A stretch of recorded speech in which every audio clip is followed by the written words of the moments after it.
أعوذ بالله من الشيطان الرجيم. بسم الله الرحمن الرحيم. الحمد لله رب العالمين، نحمده ونستعين ونستغفره ونعوذ بالله من شرور أنفسنا ومن سيئات أعمالنا. من يهده الله فلا مضل له ومن يضلل فلا هادي له. أشهد أن لا إله إلا الله وحده لا شريك له وأشهد أن محمدا عبده ورسوله. سبحانك لا علم لنا إلا ما علمتنا إنك أنت العليم الحكيم. اللهم علمنا ما ينفعنا وانفعنا بما علمتنا وزدنا علما. اللهم آت أنفسنا تقواها وزكها أنت خير من زكاها أنت وليها ومولاها. ربي يسر ولا تؤسر، ربي تمم بالخير. أما بعد. InsyaAllah kita sambung tadabbur surah Al-A'raf ayat 177. Nah, sebelum tu kita tengok pengajaran ayat yang lepas, iaitu ayat 175.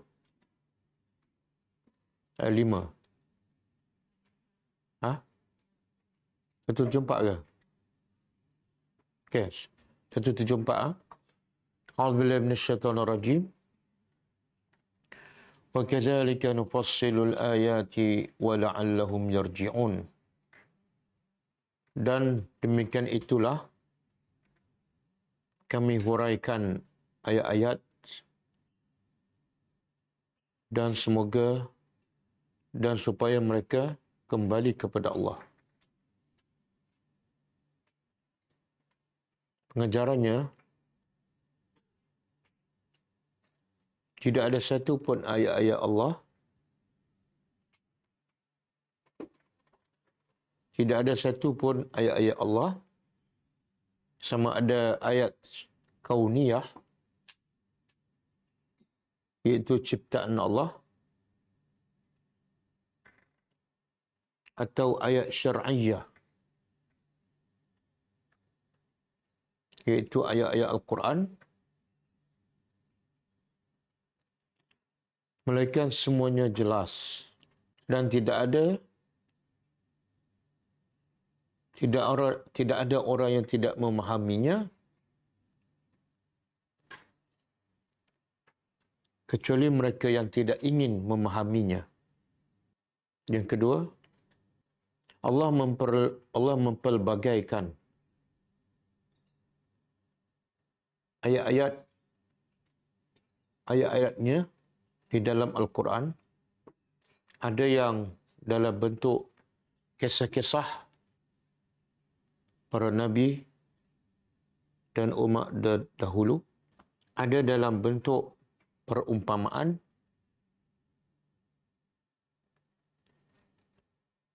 Ada dalam bentuk amaran dan dorongan. Semua itu dengan tujuan supaya manusia mudah memahaminya dan akhirnya mereka kembali kepada Allah. Ayat 175. A'udzubillahi minasyaitonir rajim. Watlu 'alaihim naba'al ladzi atainahu ayatina fansalakha minha fa atba'ahu asy-syaitan fakana minal ghawin. Maksudnya, dan bacalah kepada mereka berita-berita yang kami telah berikannya. Berita seseorang yang kami telah beri kepadanya ayat-ayat kami, lalu dia meninggalkan ayat-ayat itu, lalu dia dikuasai oleh syaitan. Maka jadilah dia daripada orang yang sesat. Pengajarannya, ilmu adalah sebab utama manusia mendapat hidayah Allah. Kerana tanpa ilmu, manusia tidak mungkin mengenali Allah dan beribadat kepadanya. Yang kedua, Bukan semua ilmu menjadikan manusia kena Allah dan mulia. Bukan semua ilmu menjadikan manusia kena Allah dan mulia. Tetapi ilmu yang menjadikan manusia mulia dan bertakwa ialah ilmu yang diamalkan. Yang ketiga, manusia juga akan menjadi hina dan jauh daripada Allah walaupun mereka memiliki ilmu. Kerana ilmu itu tidak diamalkan atau digunakan untuk mendapat habuan dunia. Yang ketiga, yang keempat, mereka yang tidak beramal dengan ilmunya bahkan meninggalkannya demi untuk mendapat habuan dunia, taraf mereka hanyalah sama seperti anjing yang sentiasa tamak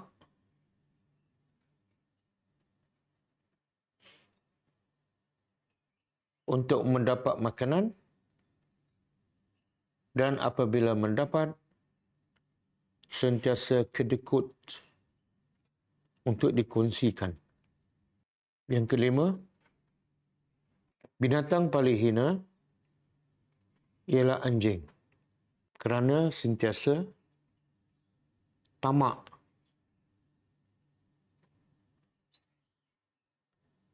untuk mendapatkan makanan walaupun makanan itu adalah kotor dan memudaratkannya. Maka amat sesuai mereka yang meninggalkan ilmu untuk mendapatkan dunia walaupun dunia itu memudaratkannya. Ia disamakan dengan anjing.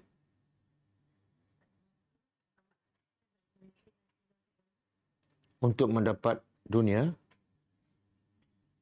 ia disamakan dengan anjing. Yang ke berapa? 5, 6. Manusia yang mulia ialah yang sentiasa tamak untuk mendapat wahyu dan ayat-ayat Allah dari langit.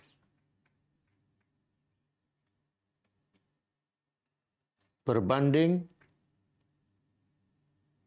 dengan manusia yang hina yang hanya mencari habuan dunia di atas muka bumi. Yang keberapa? 7.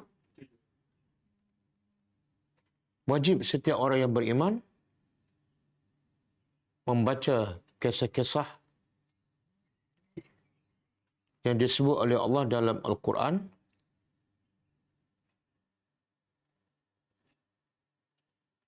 dan ayat-ayat yang lain sehingga mereka berfikir dan mengambil pengajaran daripadanya. Okey, ini saya dah gabung kan? Ayat 175 dan 176. Saya dah gabungkan pengajarannya. Betul ya? Pengajaran ayat 175 dan 176. Tambah satu lagi.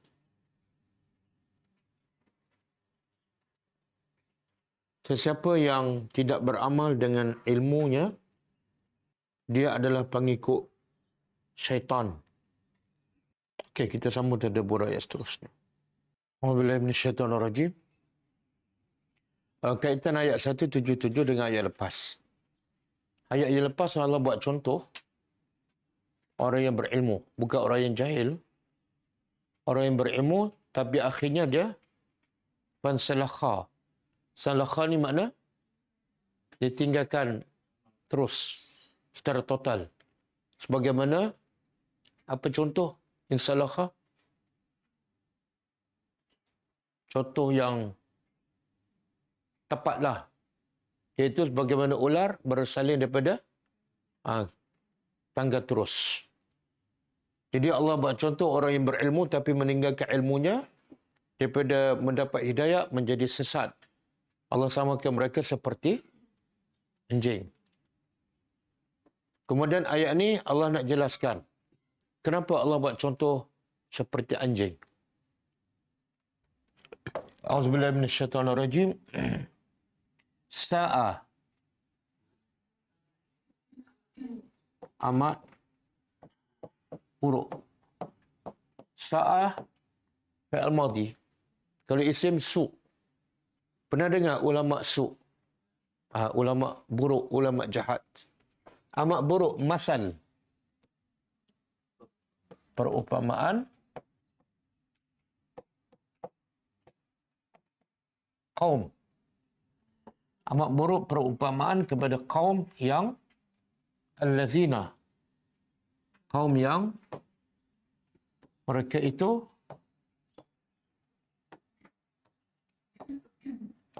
mendustakan bi ayatina, dengan ayat-ayat kami.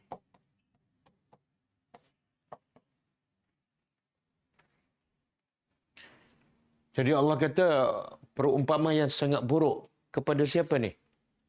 Orang yang mendustakan ayat kami. Tapi sebelum ni Allah tak sebut mereka ni mendustakan ayat kami. Allah sebut apa? Pertama Allah puji, Allah bagi ilmu pada mereka. Atainahu. Tapi akhirnya mereka tercela sebab mereka meninggalkan. Dan sekarang Allah guna istilah yang lain, iaitu mendustakan. Bila meninggal tu sama seperti orang mendustakan.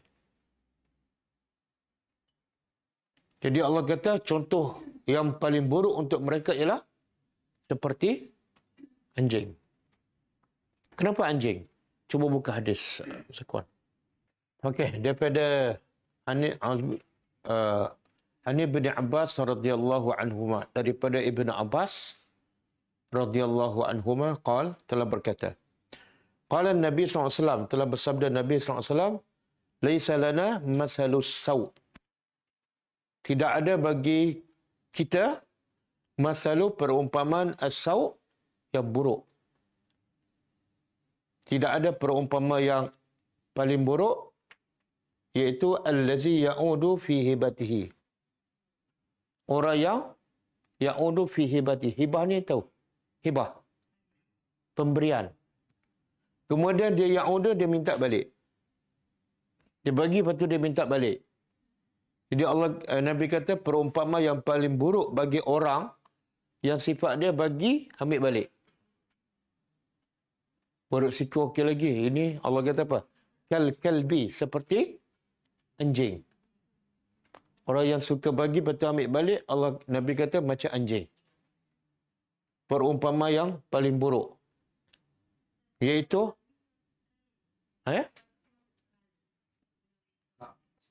kaf, seperti. Kaf satu huruf tu makna dia seperti. Faja'alahum ka'asfin. Surah apa tu?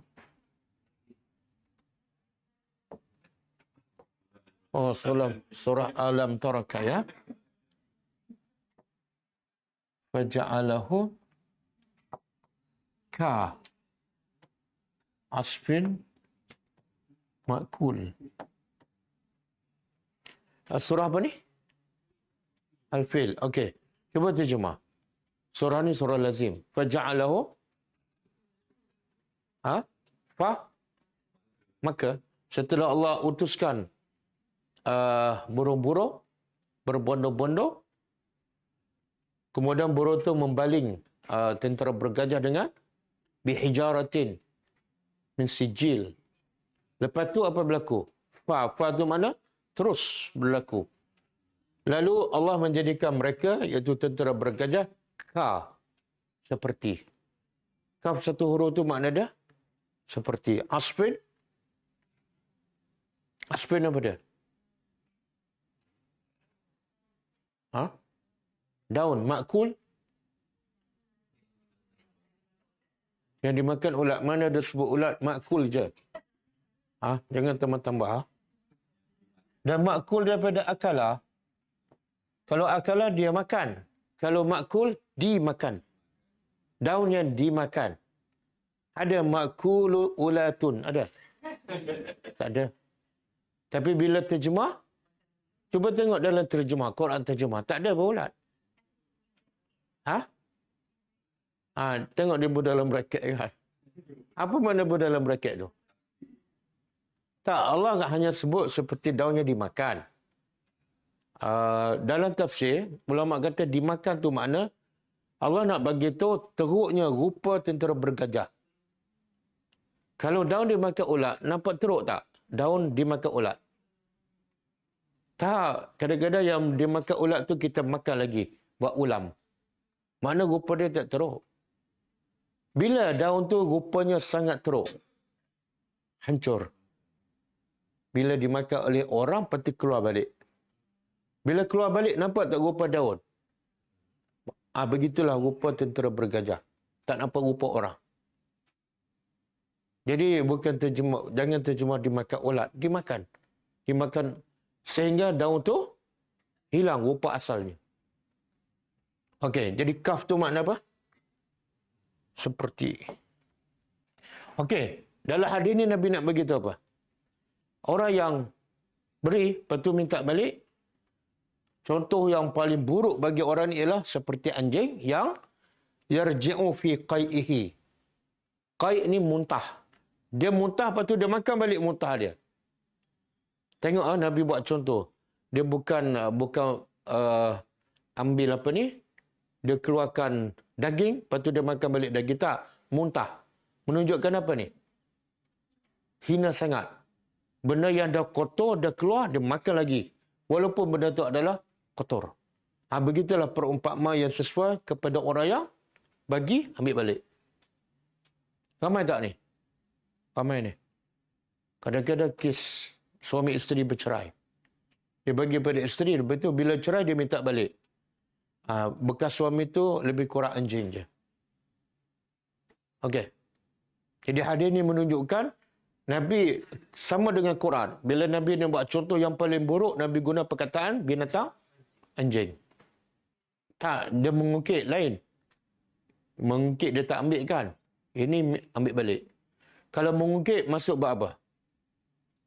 Ya ayyuhallazina amanu la tubtilu sadaqatikum bil manni wal adza. Yang mengungkit tu dia terbatas semua pahala dia. Tak adalah seperti anjing tapi kurang sikit pada anjing.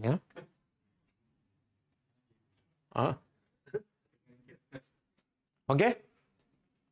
Jadi Allah kata perumpama yang buruk bagi kaum yang mendustakan ayat kami iaitu sama seperti anjing.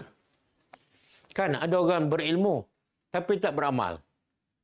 Jumpa anjing dia baling. Sebenarnya siapa yang patut dibaling? Patut anjing baling dia sebab dia lebih hina daripada anjing. Kemudian Allah kata wa anfusahum. Dan diri-diri mereka adalah yazlimun. Allah guna fi'al mudhari' menunjukkan mereka sentiasa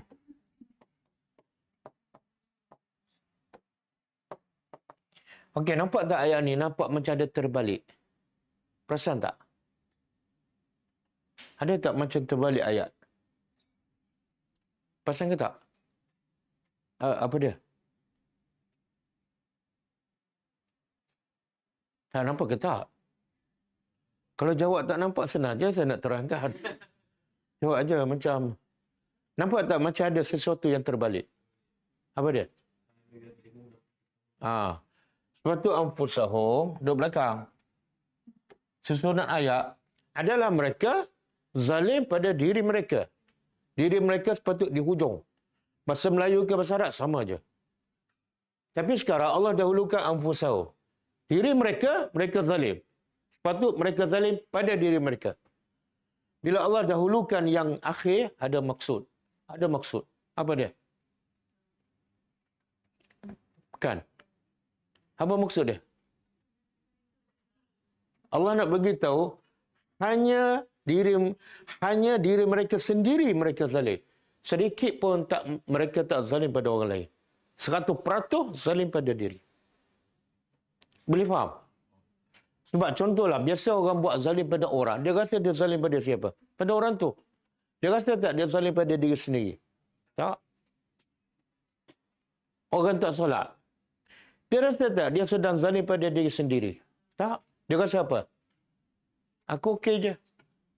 Jadi Allah nak betulkan cara berfikir. Sebenarnya, kamu tak zalim orang lain, melainkan diri kamu. Kamu tak solat, kamu buat maksiat, kamu macam-macam setiap hari buat dosa. Jangan syok sendiri, jangan happy.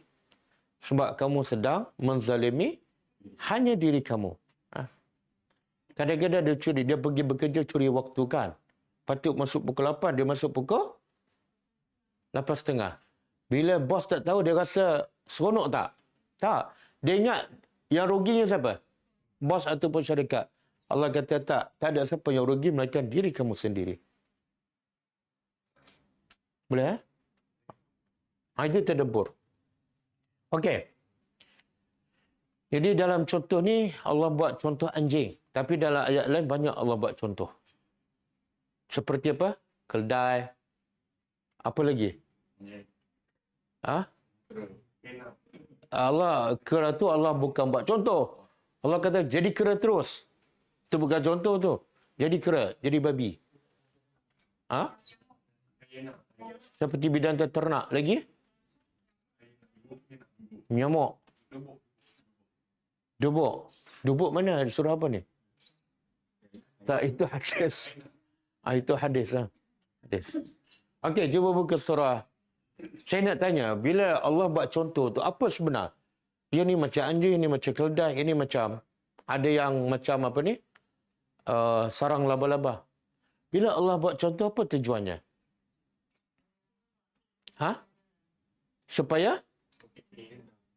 Supaya manusia lebih nampak. Sebab yang Allah cerita ni, benda tak nampak. Bila benda tak nampak, manusia susah nak faham. Benda tak nampak. Contoh, orang yang berilmu, tapi tinggalkan ilmu. Kadang-kadang kita tak perasan. Dia ada ilmu, tapi dia mengajar benda lain. Kita tak perasan, orang jahil tak perasan. Jadi supaya manusia mudah nampak, benda yang tak nampak, Allah bagi contoh yang nampak. Anjing nampak tak? Nampak. Keldai nampak tak? Kalau orang baca Quran tak faham. Kita kata ni kamu ni teruk lah. Apa pula teruknya? Aku baca Quran dah khatam 10 kali. Kamu baru ikra' kan? Apa yang teruknya? Allah pun kata apa? Orang yang selalu baca Quran, selalu khatam Quran, tapi tak faham macam keldai yang bawa kitab. Keldai bila bawa kitab, dia faham tak apa yang di belakang dia? Bila dia bawa kitab, mungkin dah berpuluh tahun dah mungkin berkitab-kitab dah. Tapi bila tanya, satu pun dia tak faham. Dia pun tak tahu yang dia bawa tu kitab ke beras. Okey? Kemudian tanya pula orang yang baca Quran. Berapa tahun dah kamu baca Quran? 20 tahun. Berapa kali khatam? Rasa 30 kali dah. Kamu faham tak apa kamu baca? Tak faham. Apa beza kamu dengan keldai? Ustaz cakap baik-baik sikit Ustaz. Bukan saya cakap. Allah. Sebab itulah bila orang tak faham contoh yang Allah buat dalam Quran, Allah kata itu adalah orang yang jahil. Tidak ada orang yang tak faham contoh yang Allah buat, mereka dia adalah jahil.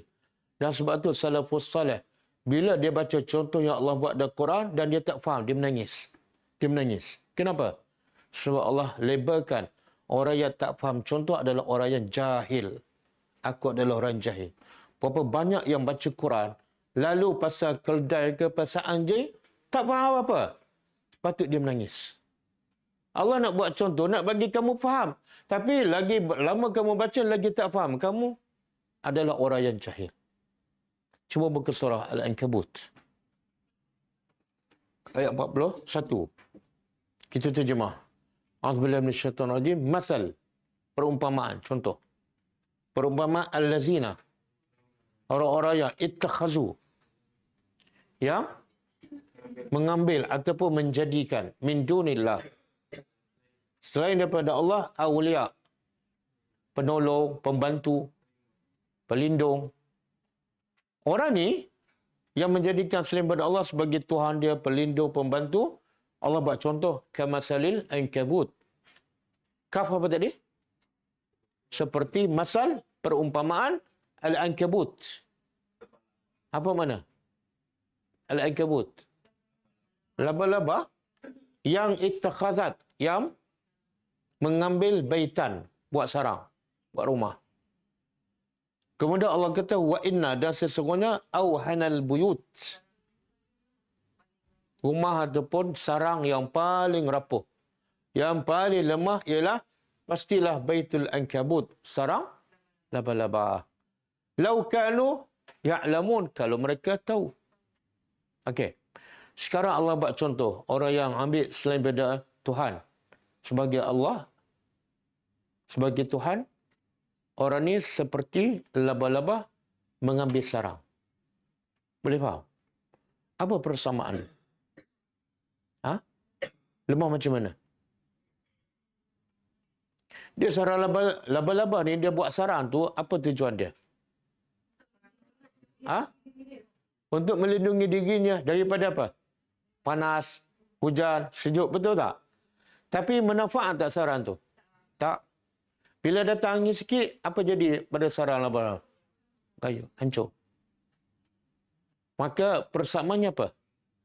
Orang yang bergantung pada orang, bergantung pada berhala, bergantung pada selain pada Allah, seolah sama dengan sarang laba-laba bergantung pada rumah yang sangat-sangat rapuh. Jadi bila manusia dia lemah, bergantung pula pada siapa? Manusia. Apa jadi? Semakin lemahlah. Orang lemah bergantung pada orang lemah. Orang tengah lemas. Ada kawan dia sebelah lemas. Dia kata, bang, boleh tak tolong saya? Yang di sebelah pun minta dia juga. Bang, boleh tak tolong saya juga? Bodoh kan? Jadi hanya orang bodoh bergantung pada tempat lemah. Lagi bodohnya apa? Dia bergantung pada orang yang dah mati. Ada kan? Pergi ke kubur. Yang hidup pun dah lemah. Kalau ia dah mati, lagi lemah. Tapi yang ambil selain pada Allah sebagai Tuhan. Faham tak contoh ni? Tak. Sebab itulah orang kafir bila datang ombak besar di laut. Dia sembah patung 50 tahun. Datang ombak besar sekejap je di laut. Terus dia tersedar. Rupa-rupanya dia bodoh. Rupa-rupa dia bergantung pada benda yang ni lemah. Datang ombak je, patung. Ada riwayat mengatakan orang jahiliah dulu kalau dia musafir, dia bawa bersama dia Tuhan. Bukan Tuhan bawa dia, dia bawa Tuhan. Bila datang banjir besar, kapal dia nak tenggelam. Dia campak Tuhan sebab memberatkan kapal. Dia campak Tuhan tu. Dia kata gini, sebab kalau tak campak akan lemas. Masa itu dia waraskan. Boleh faham? Okey. Kemudian, cuba angkat sikit. Inna Allah sesungguhnya Allah ya'lamu, mengetahui ma yad'una min dunihi, apa yang mereka sembah daripada selain pada Allah. Apa dia? Min syai', daripada sesuatu. Allah tahu apa saja yang mereka sembah selain pada Allah, sama ada berhala ke, pokok ke, orang mati ke, benda ke, nafsu ke, semua Allah tahu.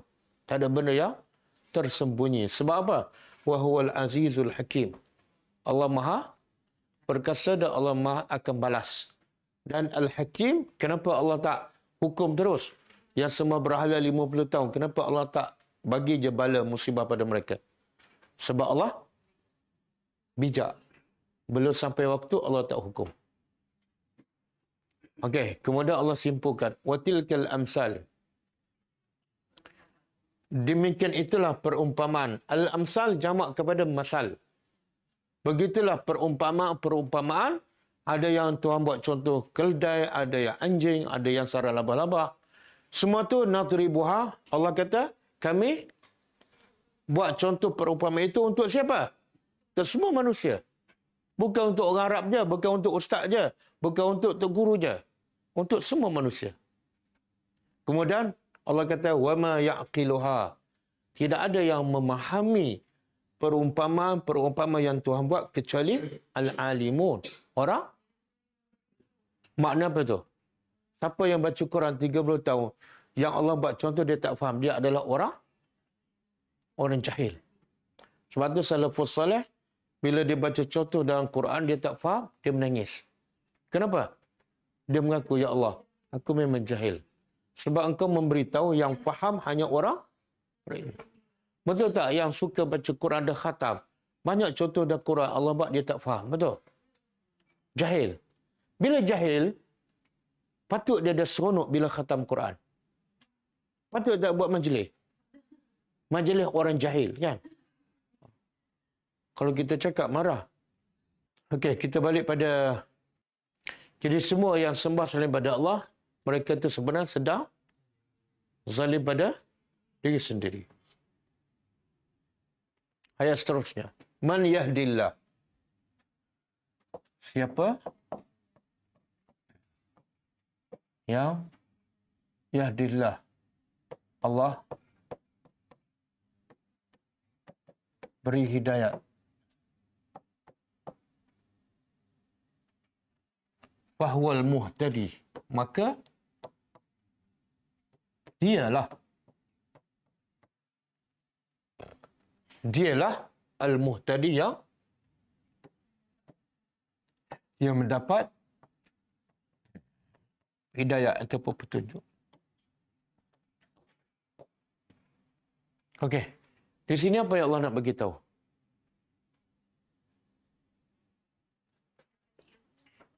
Siapa yang Allah bagi hidayah, maka dia dapatlah hidayah. Nampak macam tak ada apa-apa kan? Tapi banyak pengajarannya. Pertama,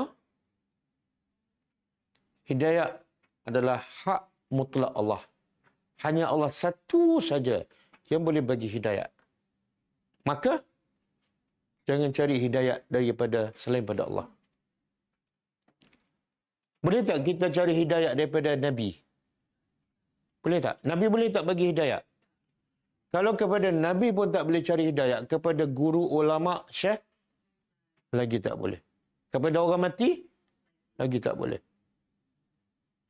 Sebab tu Allah kata apa pada Nabi? Innaka la tahdi man ahbabtah. Walakin Allah yahdi man yasha. Allah kata pada Nabi, engkau la tahdi, tidak boleh bagi hidayah kepada siapa? Man ahbabta, kepada orang yang engkau cintai, seperti Abu Talib. Engkau tak boleh. Habis siapa? Walakin Allah yahdi. Allah saja yang boleh bagi hidayah.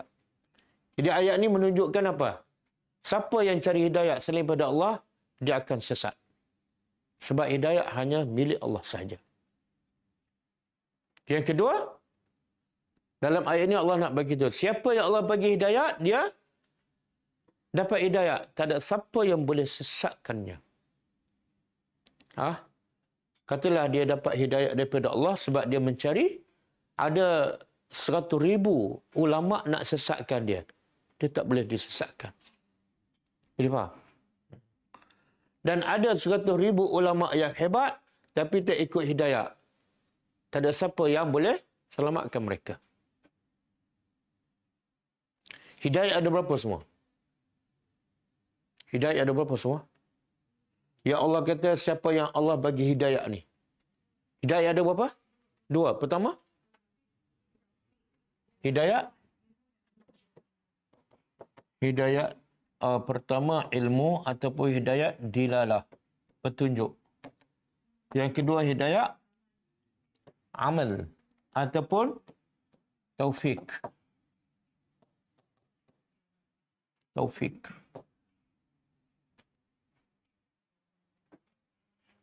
Jadi dalam ayat ini Allah kata siapa yang Allah bagi hidayah. Hidayah mana yang Allah bagi ni? Taufik ke ilmu? Dua-dualah. Kalau tak ada ilmu macam mana boleh hidayah taufik? Kan? Dua-dua. Okey, yang hidayah ilmu ni adakah Allah saja boleh bagi ataupun manusia pun boleh bagi? Ha? Saya boleh tak bagi hidayah? Ilmu. Ilmu boleh kan? Sekarang saya sedang proses memberi hidayah ilmu. Jangan pula salah sebar. Ustaz Mu'in dah bagi hidayah sekarang. Saya boleh bagi hidayah ilmu. Nabi Muhammad pun bagi ilmu je lah.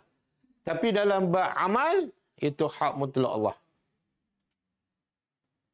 Jadi yang kita minta setiap hari dalam solat 17 kali sehari kan, dalam solat fardu. Ihdinas siratal mustaqim. Yang tu kita minta hidayah mana? Taufik saja, ilmu. Dua-dua. Yang minta taufik saja tak dapat-dapat tu. Okey, hidayah ilmu ni semua orang dapat tak? Semua dapat. Firaun ada tak hidayah ilmu? Abu Jahal ada tak? Ada. Ada dalil? Ni masalah. Makna hidayah ilmu pun belum dapat sebab tak boleh bagi dalil. Ada dalil tak? Semua manusia dapat hidayah ilmu. Ayat 43. Kita tadi apa tadi? Bukan. Itu Allah buat contoh untuk semua manusia. Surah Fussilat. Fa'amma samudu fahadainahum. Fastahabbul ama 'alal huda. Saya tak ingat ayat apa. Cuba Google. Fa'amma samudu, surah Fussilat. Mula dengan ayat fa'amma samudu. Fahadainahum kan?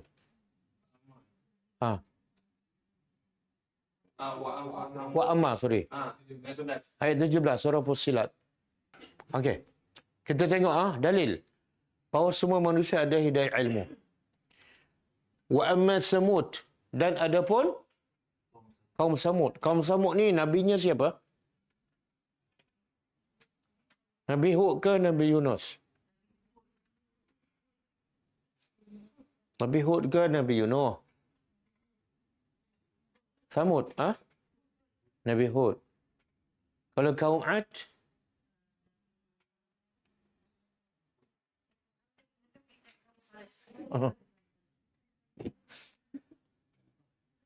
Samud nabinya Saleh. Ad nabinya Hud. Silap kaum lah.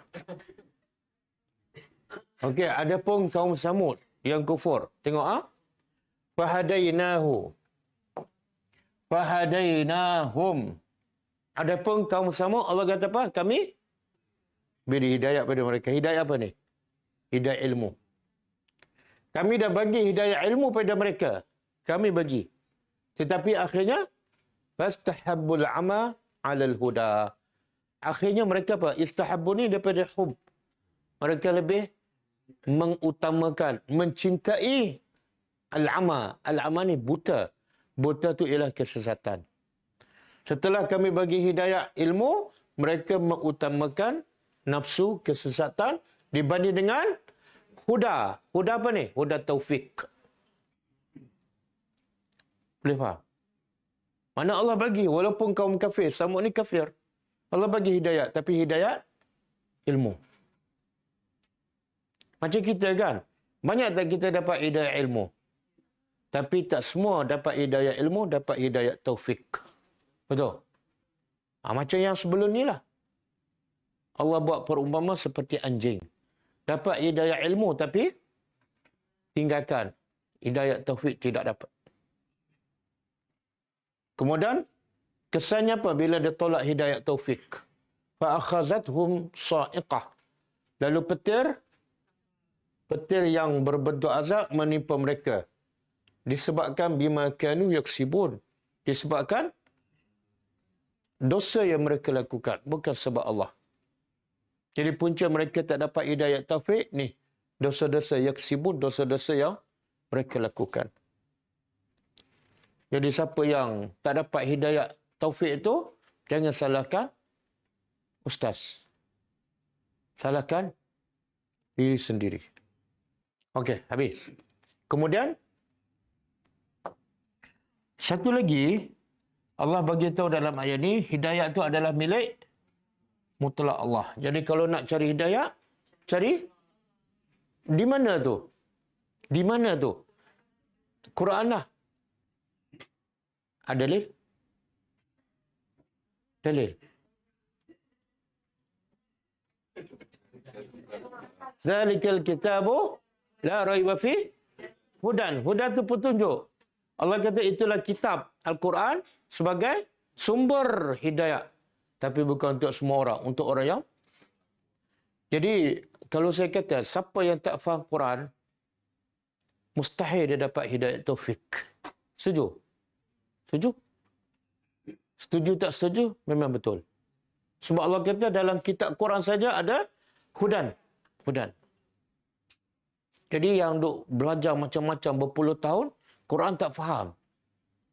Saya risau dia belum dapat hidayah yang sebenar. Mungkin dia syok sendiri. Ni yang dekat-dekat Syaban ni kita dah dengarkan. Kecoh. Orang nak buat, nak sambut malam. Kalau kita cakap, dia marah. Tapi kalau tak cakap, kita berdosa kan? Biarlah dia marah. Asal kita tak berdosa. Nak baca Yasin tiga kali kan? 3 kali baca Yasin. Hidayah ke apa ni?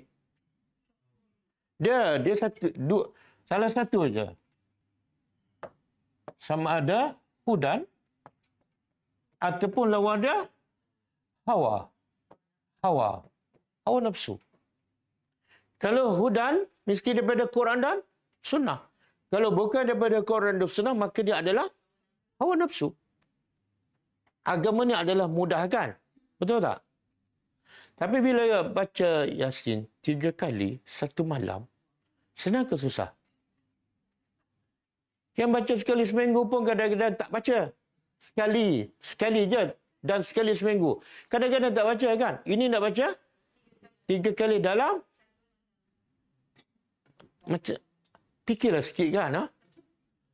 Lepas tu salah satunya, sebab setahun sekali dia buat. Ikut nafsu lah.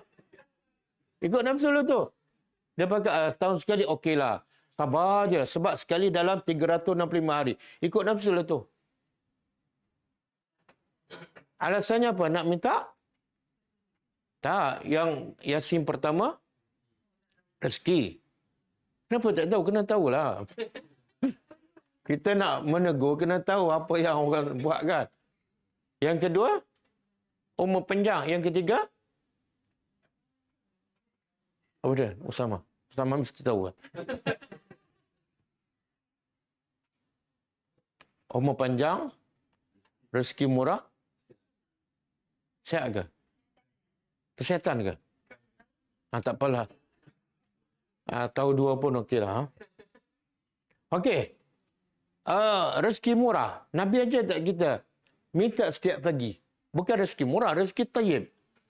Nabi aja tak? Kita, Allahumma inni as'aluka ilman nafi'an. Sebelum minta rezeki, minta dulu ilmu. Baca Yasin bukan dapat ilmu. Ilmu dulu, barulah yang kedua, rizqan tayyibah. Jadi kalau nak rezeki yang murah, pertama belajar ilmu. Bukan baca.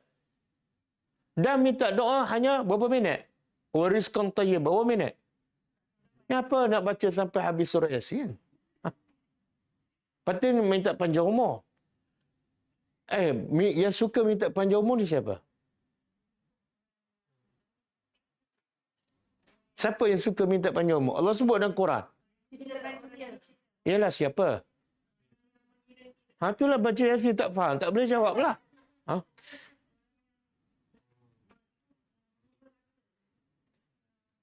Allah kata dalam surah Baqarah, "Wala tajidannahum ahrasan nasi ala hayatin wa minal ladzina asyraku."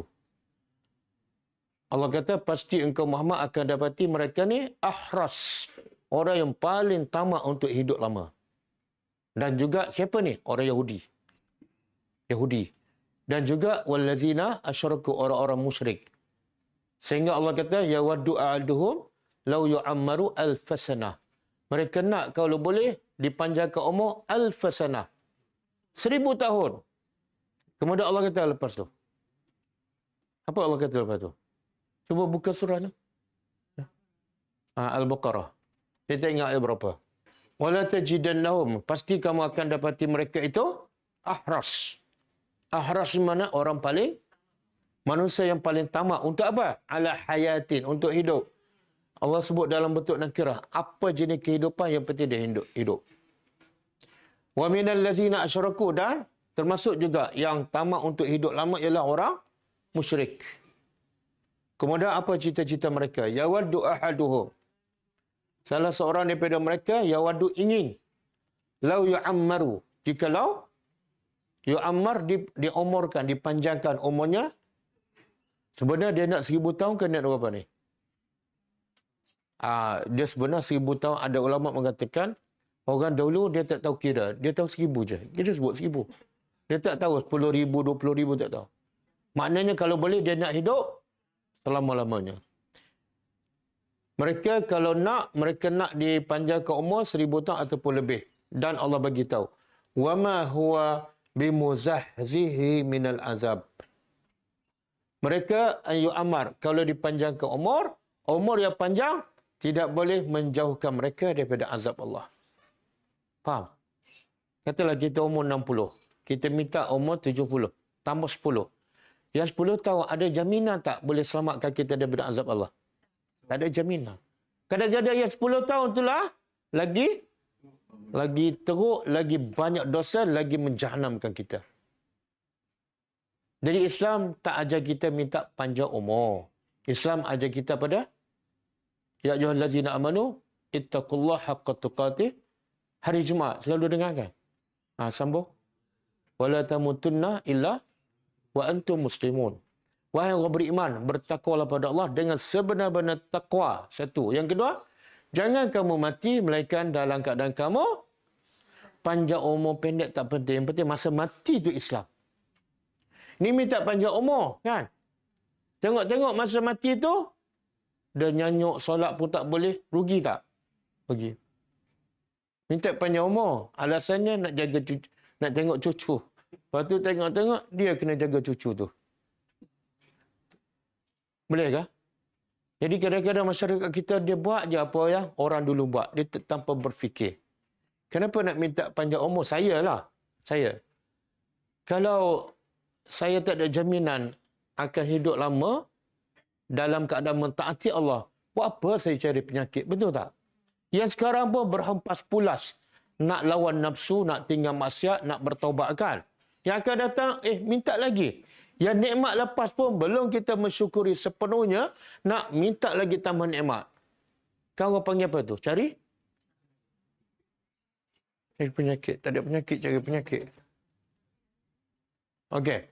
Wallahu basirum bima ya'malun. Allah Maha mengetahui apa yang mereka kerjakan. Okey. Kita balik pada ayat kita. Siapa yang Allah sesatkan, siapa yang Allah bagi petunjuk, dia akan dapat petunjuk. Dan tak ada siapa yang boleh sesatkannya. Kemudian sebaliknya, waman dan siapa yang yudlil. Siapa yang dia, iaitu Allah, sesatkan. Fa'ulaika. Maka mereka itulah humul khasirun. Mereka itulah, ada banyak ayat Quran. Dan hum ni, kalau tak ada hum, kalau kita belajar bahasa Arab, kalau tak ada hum, ayat dah lengkap. Cuba terjemah tanpa hum. Fa'ulaika apa makna dia? Mereka itu al-khasirun. Dah faham? Dah faham kan? Ini mubtada iaitu khabar. Tapi Allah masukkan hum dalam bahasa Arab ada maksud dia. Apa maksud dia? Mereka itu hanyalah mereka. Orang lain tak. Hanyalah mereka yang rugi. Siapa ni? Yang Allah sesatkan. Makna Allah nak beritahu apa ni? Musibah yang paling besar, yang paling celaka, bukan miskin. Sesat. Sebab yang sesat sahaja yang rugi. Yang miskin belum tentu rugi. Jadi nikmat yang paling besar apa dia? Hidayat. Musibah paling besar? Sesat. Sebab itulah, siapa yang dapat nikmat tanpa hidayat, dia sebenar belum dapat nikmat. Siapa yang dapat nikmat selain pada hidayat, sebenar dia belum dapat nikmat yang sebenar. Sebab itulah bila siapa dapat hidayat, dunia ni tak ada nilai baginya. Betul kan? Nabi dan sahabat, Allah suruh hijrah. Tinggal semua harta, tinggal semua. Sebab dia dapat nikmat lagi besar. Nikmat apa ni? Nikmat syurga yang jauh lebih baik daripada dunia yang ditinggalkan. Pemuda Kahfi pergi ke gua, tinggal semua tak harta. Kenapa? Sebab dia dapat hidayah lagi mahal. Nikmat yang paling mahal. Jadi amat tidak cerdik manusia yang kejar dunia dan dapat apa? Musibah paling besar, iaitu kesesatan. Semakin menjauhnya daripada Allah. Mereka itulah, hanyalah mereka orang yang rugi.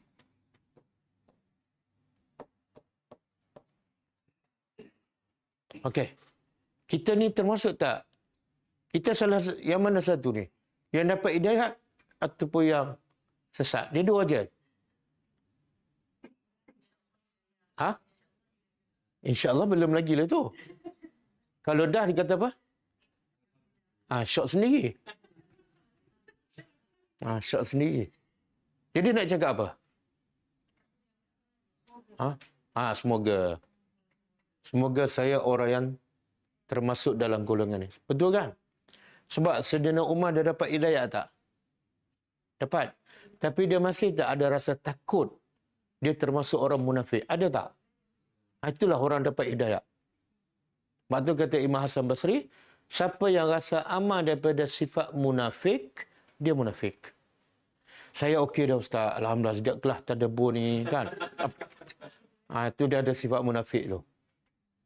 Dan siapa yang rasa tak selamat daripada sifat munafik, dia mukmin. Faham tak? Umar tak pernah rasa selamat daripada sifat munafik. Umar adalah mukmin.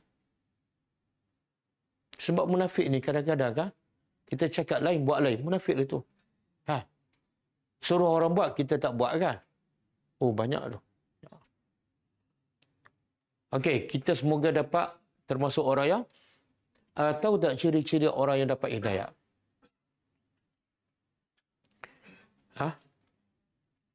Solat. Ada yang solat masuk neraka. Haji. Ada yang haji Nabi kata tak dapat apa-apa. Tak dapat haji mabrur. Puasa. Ada Nabi kata orang yang puasa tak dapat apa kecuali lapar dan dahaga. Berjihad. Ada Nabi kata orang berjihad yang pertama dia campak dalam neraka. Habis apa ciri-ciri orang dapat hidayah? Tenang. Orang gila tenang. Sebenarnya orang gila paling tenang kan. Rumah tak ada, kereta tak ada, senyum je. Dah cukai tanah tak pernah bayar. Okey, saya nak sebut satu je. Orang yang ciri-ciri orang yang dapat hidayah. Cuba buka surah Baqarah. Ayat 1. 171. 156 dengan 157. Sebelum ayat ni, kita dah biasa tadabbur. Sebelum ayat 156, hujung ayat 155. Allah kata apa? Wabashiri sabirin. Berilah berita gembira kepada orang yang sabar. Allah tak kata bagi berita gembira pada orang yang solat. Berita gembira pada orang yang solat malam. Berita gembira pada orang yang selalu buat umrah. Tak ada. Berita gembira hanya orang yang sabar. Okey. Kemudian Allah huraikan, siapa yang sabar ni? Allazina, iaitu orang-orang yang apabila ditimpa kepada mereka apa saja musibah. Apa mereka kata? Orang Melayu boleh. Kalau saya sebut qalu, dia terus sambut. Innalillah wa inna ilaihi. Dia hafal. Tapi kadang-kadang tak sabar pun. Kemudian Allah kata apa? Ulaika. Ni. Orang yang sabar bukan setakat ucap tu. Bila ada musibah je, dia redha, dia sabar. Bahkan redha dia dengan masa Allah bagi nikmat, dengan Allah bagi musibah, redha daripada Allah, sama. Maka Allah kata, mereka itu, ke atas mereka, salawatum min rabbihim. Apa makna salawat? Dia selawat ni daripada, kalau daripada Allah, lain makna. Kalau selawat daripada malaikat, lain makna. Kalau selawat daripada manusia, lain makna. Pujian? Pujian. Kalau selawat daripada Allah ialah sana'un, pujian. Allah puji mereka ni. Siapa ni? Allah tak kata yang salat malam, yang sabar. Mana kalau sabar tak salat, Allah puji? Tak. Tak mungkin dia sabar dan dia tak salat. Tak mungkin. Kemudian satu, Allah puji mereka. Yang kedua, rahmat Allah pada mereka yang sabar. Dan yang ketiga, Allah sahkan. Wa ulaika humul muhtadun. Orang ni yang betul-betul dapat. Ni, ada hum. Apa makna hum tadi? Hanyalah mereka dapat hidayah. Siapa ni? Yang? Mana kalau dia salat, dia pergi umrah, dia salat malam, dia puasa sunat, tapi tak sabar. Dapat tak hidayah? Tak. Humul muhtadun. Boleh faham tak? Benda yang paling mahal bukan solat. Sabar. Sebab tu dalam surah Insan Allah kata apa? Wajazahum bima sabaru jannatan wa harira. Allah balas mereka. Mereka ni al-abrar. Sebelum tu Allah sebut amalan al-abrar. Buat yang sunat, buat yang wajib, bagi makan pada orang miskin. Tapi akhirnya Allah simpulkan. Mereka dapat balasan sebab apa? Wajazahum bima sabaru. Dengan sebab mereka. Allah tak sebut dah dengan sebab solat, puasa, tak. Apa yang Allah balas dengan sebab sabar? Jannatan, surga, wa harira, sutra.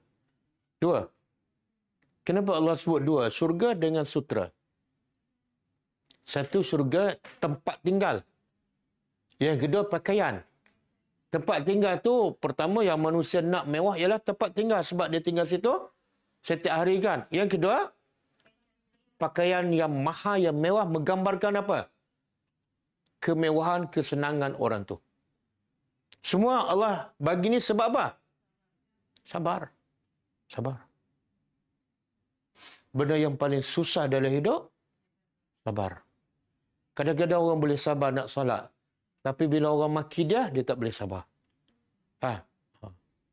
Bila orang tak bagi hak dia, dia tak boleh nak sabar. Dan yang paling susah lagi apa dia? Bila orang buat jahat, dia sabar nak balas kebaikan. Oh, lagi susah.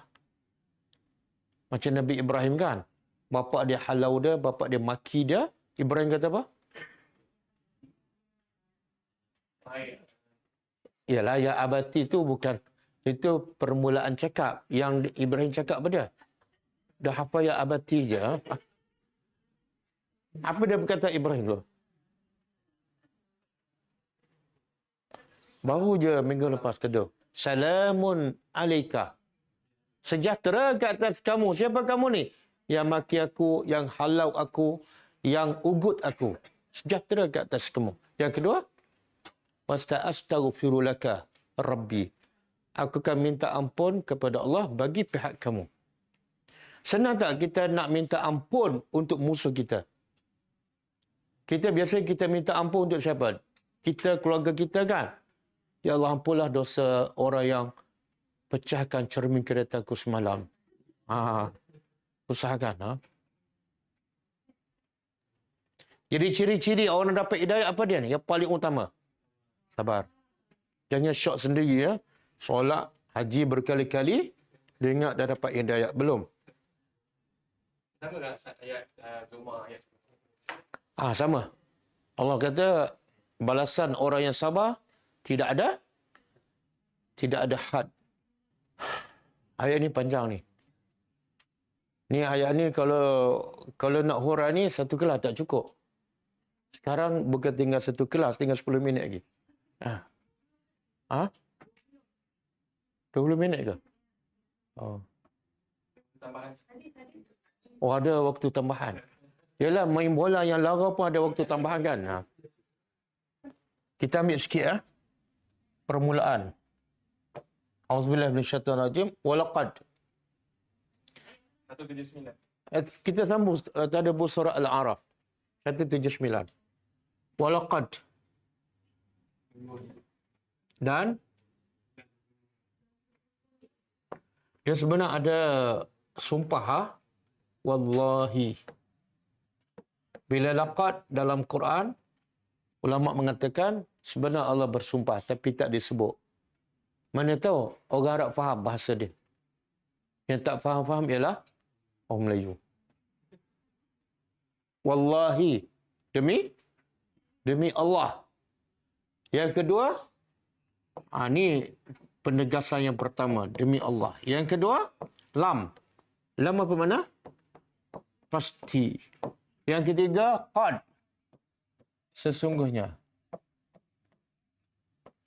Bila Allah guna 3 penegasan, wallahi, lam, qad, menunjukkan apa?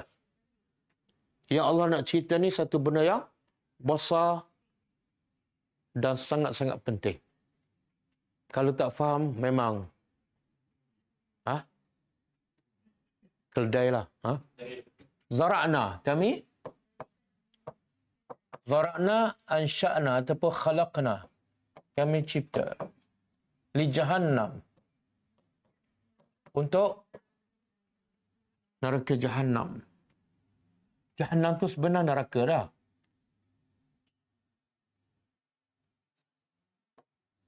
Itu jahannam. Dia jahannam ni ada ulama berbeza pendapat. Sama ada jahannam tu bahasa Arab asal ataupun bahasa asing. Pendapat pertama, ulama mengatakan jahannam asalnya bukan bahasa Arab. Dia beda bahasa Parsi. Yang berasal perkataan dia kahannam, kaf bukan jim. Tapi bila diarabkan jadi jim, jahannam. Makna apa tu? Dalam dan gelap. Tapi pendapat kedua, ulama kata tidak ada perkataan asing dalam Al-Quran. Mereka semua bahasa Arab. Daripada perkataan jahannam. Okey, tak apalah. Tak penting. Yang penting jahannam tu menunjukkan apa? Salah satu neraka. Jadi Allah kata, demi Allah, pasti sesungguhnya kami telah cipta untuk neraka jahannam katsira. Katsira apa dah? Ramai. Minal jin. Daripada kalangan jin. Apa mana jin? Jin ni daripada perkataan apa? Jin daripada perkataan istitar, tersembunyi, tak nampak. Sebab itulah dalam masyarakat, semua perkataan yang berasal daripada jin dengan nun. Jim dengan nun menunjukkan tak nampak.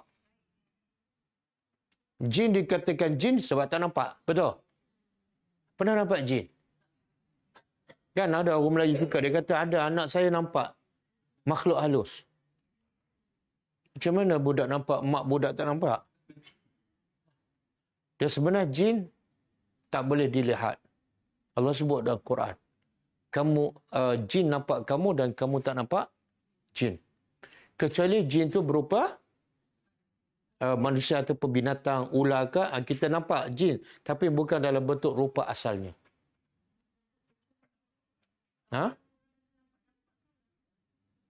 Tak. Kita suka dengar orang nampak kan. Kita sendiri tak nampak. Lepas tu orang tu pula, yang nampak tu kita kata macam mana rupa dia. Dia pun tak boleh jawab dah. Nampak macam putih. Yang tanya orang lain, lain pula. Berapa rupa jin? Jin tu berupa pocong. Pocong tak apa. Tak, dia Melayu banyak. Ada pocong, ada hantu, ada toyol, kan? Ada apa lagi? Ada bunian, ada pontianak. Semua tu tak ada. Yang ada makhluk Yang Allah cipta 3 je. Manusia, jin, malaikat. 3. Tak, sebenarnya Pontianak tak ada. Jin lah tu. Jin lah tu. Tak, Pontianak tu apa maksud Pontianak dalam bahasa Melayu? Tak, hantu perempuan dia tak panggil Pontianak, dia panggil hantu Kak Limah.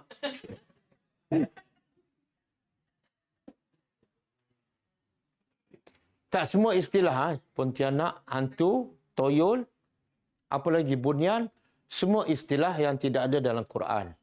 Yang ada dalam Quran, jin, manusia, malaikat je. Jadi kalau yang jin tak nampak tu semua adalah jin. Cuba tanya orang yang nampakkan. Dia kata dia nampak jin. Mana dia tahu? Mana dia boleh sahkan itu adalah rupa jin yang sebenar? Siapa bagi tahu dia? Kalau dia tahu itu jin, mana dia pernah tengok sebelum tu ataupun ada sifat-sifat jin pada dia kan? Tak ada. Okey, Allah kata kami ciptakan untuk neraka Jahannam katsira. Apa makna katsira? Allah nak beritahu apa? Kebanyakan jin dan manusia, majoritinya masuk neraka. Berapa ni? Berapa peratus? Dijelaskan dalam hadis Nabi, hadis Qudusi, kan Allah kata pada Adam, wahai Adam, keluarkan bi'sah, sekumpulan daripada manusia untuk ke neraka. Nabi Adam bertanya, bi'sah tu berapa? Allah kata, iaitu daripada 1000, keluarkan 999 untuk dicampak dalam neraka. Jadi setiap 1000, satu ke syurga, 999, setiap 1000. Boleh faham? Ini makna katsira. Jadi kalau kita faham betul-betul ayat ini juga hadis Nabi, kita tak boleh duduk diam. Tak ada masa nak berseronok, nak leka, nak lara, tak ada. Okey. Banyak daripada jin. Saya sebut tadi perkataan kalau berasal daripada jim dengan nun menunjukkan apa? Tersembunyi. Selain pada jin apa dia? Janin. Janin yang dalam perut kan. Kenapa dia namakan janin? Sebab tak nampak. Jannatu. Jannatu kan? Surga. Nampak tak? Tak nampak. Ada lagi Allah Nabi kata asyamu junnatun. Junnatun. Puasa adalah perisai. Puasa adalah perisai yang boleh menghalang kamu daripada maksiat. Tapi perisai puasa tu nampak tak? Tak. Pernah tengok orang puasa ada perisai kat tangan dia? Tengok bahasa Arab. Junnatun, perisai. Kalau jinnatun, jin baris bawah. Jin lah. Minal jinnati. Kalau jin baris bawah, jin. Kalau jin baris depan, perisai. Kalau jin baris atas, surga. Perkataan yang sama. Tiga maksud berbeza, hanya dibezakan dengan baris.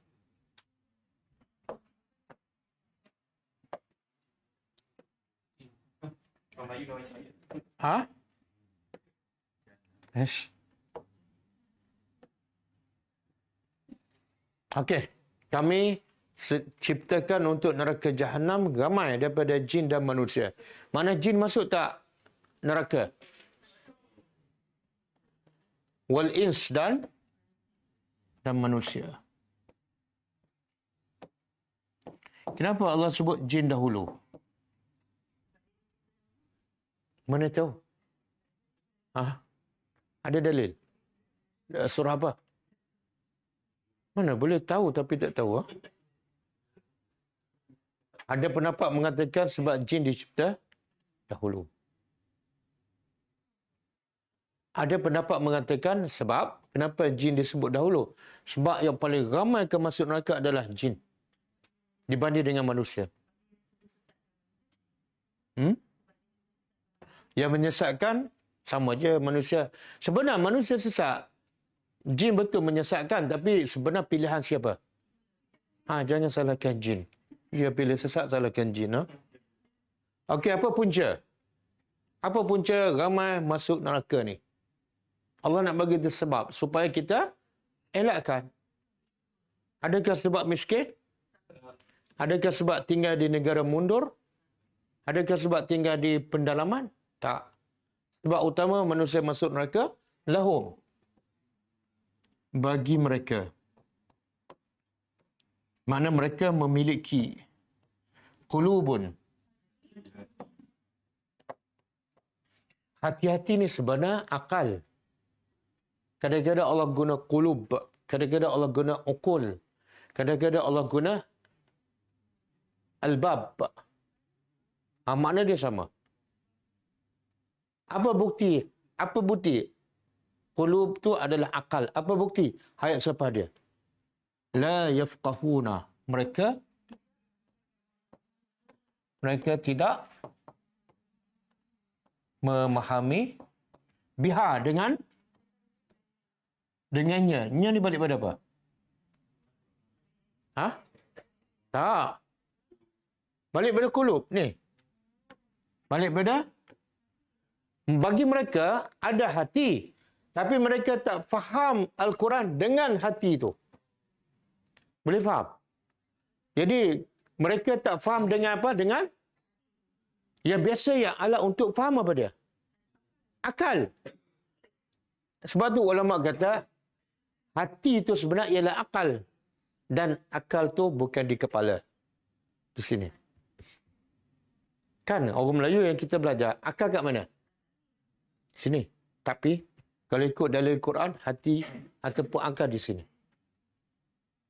Habis di kepala apa dia? Otak. Otak. Macam binatang ada tak otak? Ada otak udang kan? Semua binatang ada otak, tapi tidak ada akal. Dan binatang otak dia di mana? Di kepala, sama dengan manusia. Tapi akal di hati. Allah sebut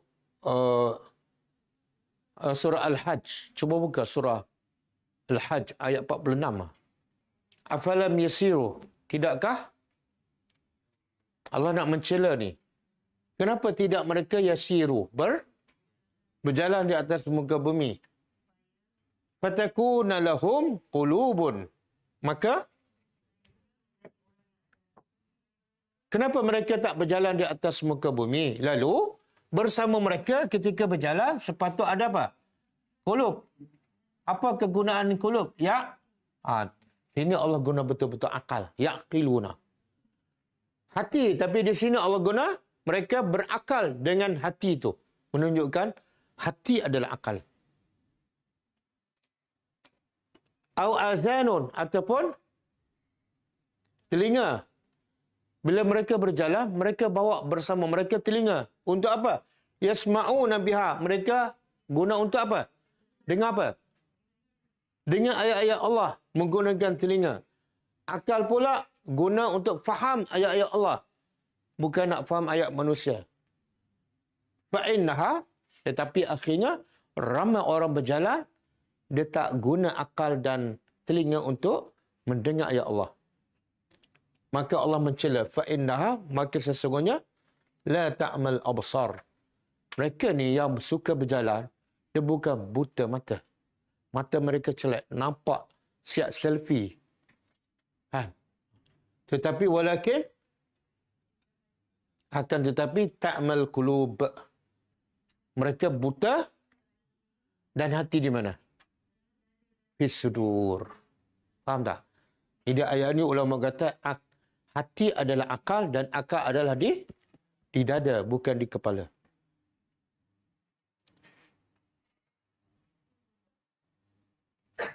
Boleh faham? Semalam saya kat Bukit Tinggi, tengok air terjun. Siapa pernah pergi kan? Air terjun tu terjun dengan tinggi dan kuat 24 jam. Jadi saya berbincanglah, macam mana air tu, dari mana air tu turun? Ada budak umur 6 tahun, dia kata daripada atas. Maksud soalan saya apa dia? Air itu turun mencurah-curah 24 jam, tak berhenti. Mana sumbernya daripada mana? Kita kalau tangki kita besar mana pun, kalau turun mencurah-curah, setengah jam kering lah. Betul? Tapi ini tak kering-kering. Bukan satu hari, bukan sebulan, bukan setahun. Mungkin beratus tahun, tapi tak henti, tak kering. Maksud soalan saya macam tu. Tapi budak ni, tak apalah sebab dia budak kan. Dia tak faham soalan saya. Dia kata daripada atas. Tapi ramai tak orang tua berfikir macam budak. Dia tak boleh berfikir lebih daripada tu. Air tu daripada atas lah. Tak, maksud saya,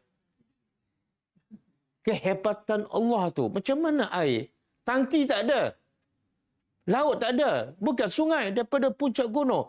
Turun dengan banyak dan laju 24 jam bertahun-tahun. Tak kering. Faham tak?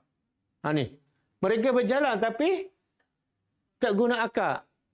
Daripada atas. Tak guna akal lah tu. Lepas tu ambil gambar kan. Yang Allah nak tuju dalam syurga, hebat lagi apa dia? Sungai-sungai mengalir bawah istana lagi. Sungai tu boleh kita alihkan daripada satu tempat ke satu tempat. Lagi hebat. Dan berapa jenis sungai? 4 jenis. Kita nak pergi, nak letak belakang istana boleh, nak alih sungai depan istana boleh, nak alih bawah istana boleh. Subhanallah. Jadi sebenarnya Allah bagi akal untuk fikir apa? Bukan untuk rasa lazat kehidupan dunia, tak. Untuk memikirkan kelazatan hidup yang kekal abadi. Okey, habis ha? Jadi ayat ni kita sambung. Kita berhenti setakat lahum qulubun la yafqahuna biha. Okey, insya-Allah malam ni kita sambung kelas bahasa Arab insya-Allah. Dan kita tutup dengan membaca tasbih kafarah.